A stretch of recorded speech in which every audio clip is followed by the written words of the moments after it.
오늘은 예수님이 부활하신 부활절을 기념해서 예배를 드립니다.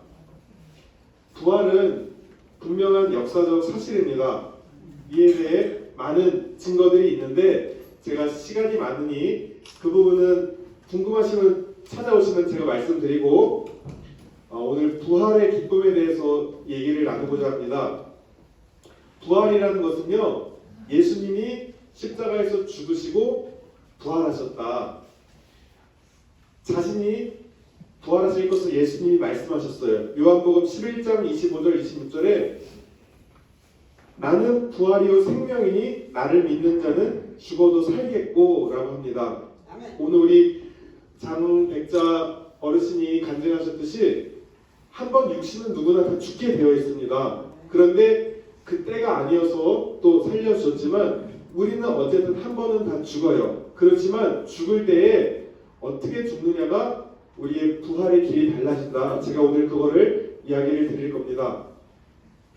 예수님뿐만 아니라 초대교회 사도들도 부활의 메시지를 전했어요. 이 초대교회의 메시지의 핵심은 뭐냐?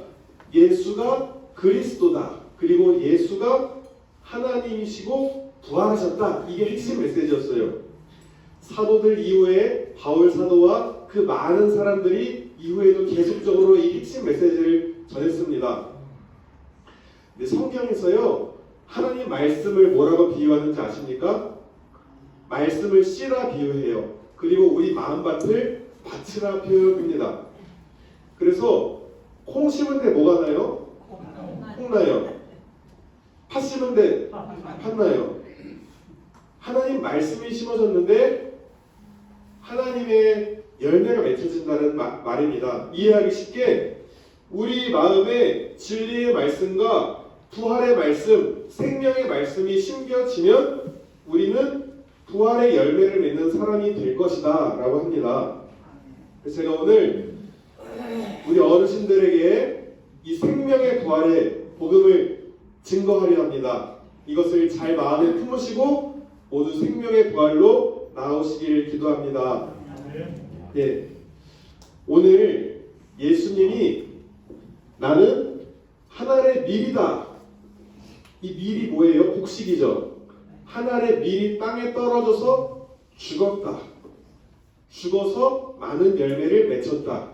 이 말은요, 예수님이 십자가에서 우리를 위해서 죽으셨어요. 그래서 하늘의 밀이 땅에 떨어져 죽은 것처럼 예수님이 십자가에서 죽으시고 나서 어떠한 일이 벌어졌느냐? 모든 인류를 죄와 사망에서 해방시키는 열매가 탄생되었다. 아멘. 만일 예수님이 나는 하나님의 아들인데 높은 자리에 앉아 있어야지 내가 죽기는 왜 죽어? 이렇게 하고 하나님 뜻에 불순종했다면 우리가 다시 영적으로 살고 육적으로도 다시 사는 부활의 열매가 없었을 것입니다.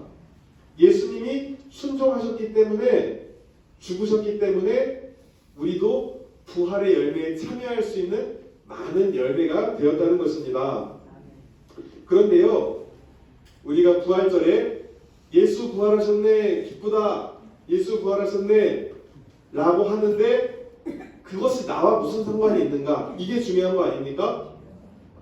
자, 예수님이 죽음으로 인해서 죽으심으로 예수 안에 새 생명을 우리도 얻게 되었습니다. 그렇죠? 그러면 그분의 삶을 본받아 우리도 열매 맺는 삶을 살아야 한다는 것입니다. 그럼 내가 어떻게 예수님처럼 죽어지고 열매를 맺을 수 있을까? 제가 그것에 대해 오늘 말씀드리려 합니다. 오늘 본문 갈라디아서 5장 22절 24절에 예수의 사람들은 그 육체와 함께 정욕과 탐심을 십자가에 못 박았다라고 합니다. 이제는 내가 주인된 삶이 아니라 예수를 따르는 자로서 세상의 방식이 아닌 내 썩어질 육체만을 위하는 삶이 아닌 정욕과 탐심을 구하는 삶이 아닌 성령에 따라 살아가는 사람입니다.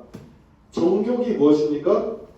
쾌락을 추구하는 무절제하고 감각적인 욕망, 성령을 거슬러서 내 육체의 본능대로 무절제하게 사는 삶, 탐심은 무엇입니까? 과도하게 남의 것을 더 가지려는 마음. 사도 바울 선생님은 이 탐심, 탐욕을 우상숭배라 표현합니다. 오늘날 사람이 돈, 물질을 추구하면서 그것을 하나님 위치에 놓는 그 정도의 탐심은 우상숭배다. 돈이 되었든 쾌락이 되었든 명예가 되었든 그 어떤 것이든 우리 마음의 중심에 하나님보다 더 중하게 자리 잡아 있는 것은 탐심이요 우상숭배다. 성경은 이렇게 내 마음에 예수님이 주인되지 않고 자신이 주인되어 사는 삶을 육신에 속한 사람 혹은 육에 속한 자다라고 표현합니다. 고린도전서 2장 14절에 육에 속한 사람은 하나님의 성령의 일들을 받지 아니하나니 이는 그것들이 그에게는 어리석게 보이며 또한 그것들을 알 수도 없다. 이 자기중심적인 사람은 하나님의 일, 성령의 일을 받지를 못해요. 그리고 또 육에 속한 사람이라는 표현인데 율법을 많이 알고 말씀을 많이 알아도 예수님 당시 바리새인이라는 사람은 예수님을 받아들이지 않았어요. 또한 고린도전서 3장 1절에 이 육신에 속한 자를 어린아이와 같다 표현합니다. 영적으로 맞아 예수님을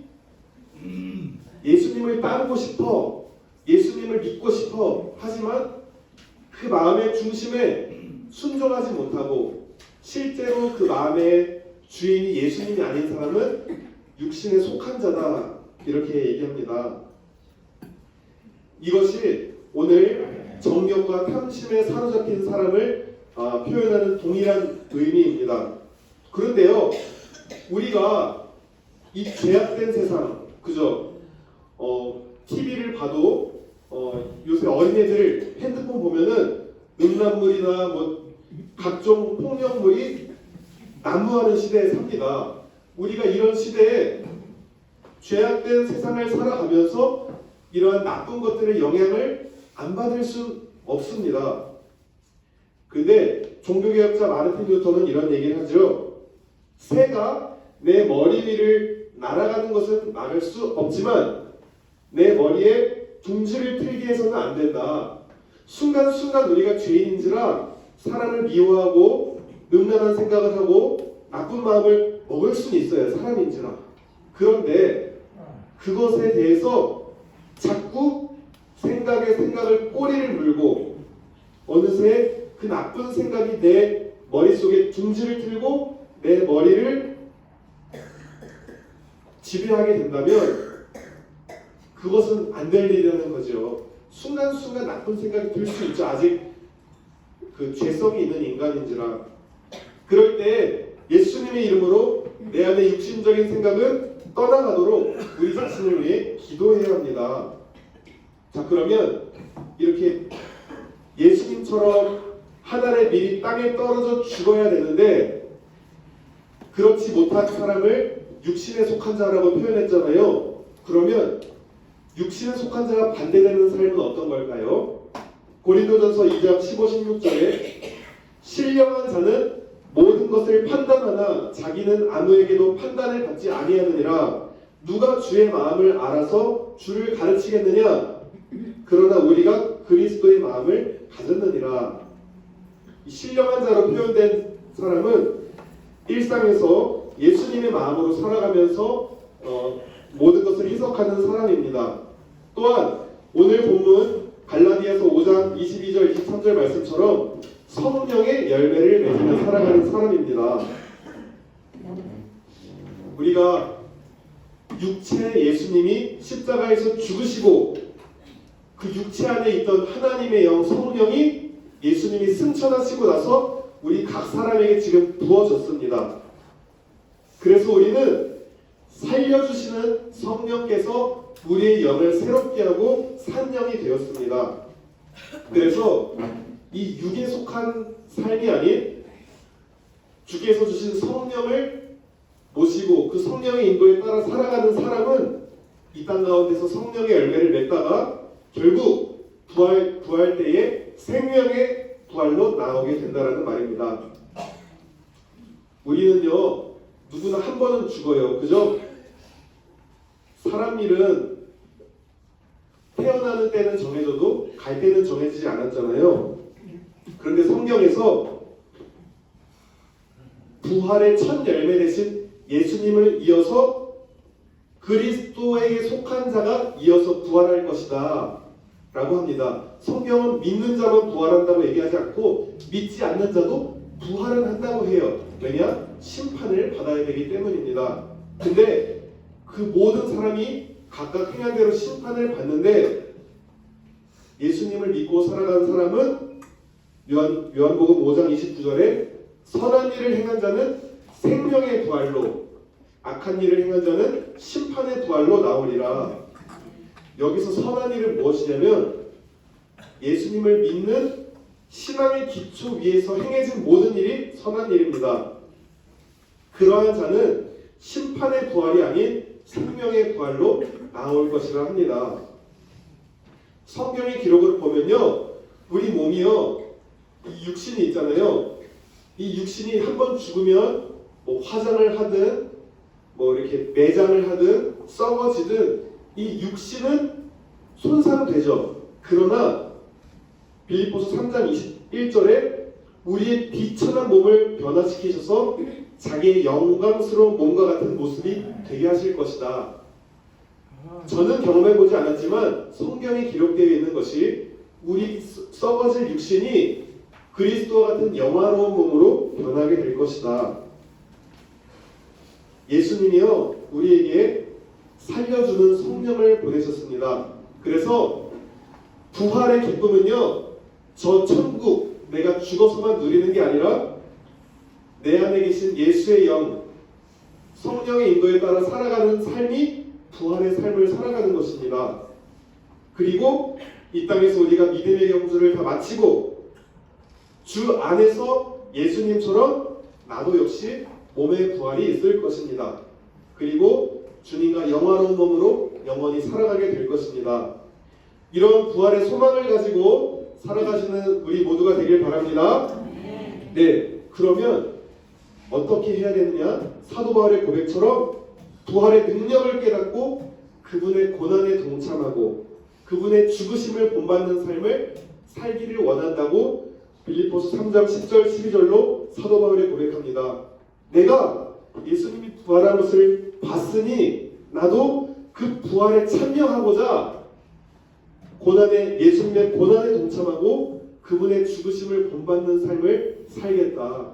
오늘 본문으로 표현하면은 나도 예수님처럼 하늘의 밀이 돼서 내가 있는 자리에서 내 생각이 없어지고 성령의 인도에 따라 죽는 삶을 살아야 나로 인해 열매를 맺게 될 것이다. 이런 표현입니다.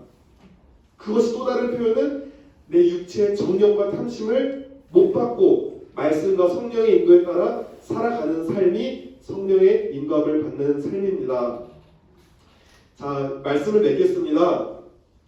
예수 부활하셨습니다. 네, 부활하신 주님이 하늘에 올라가시고 우리를 홀로 두지 않으시고 예수의 영 성령을 믿는 자에게 보내주셨습니다. 그래서 부활하신 예수님이 지금 내 안에도 있음을 믿으시기 바랍니다.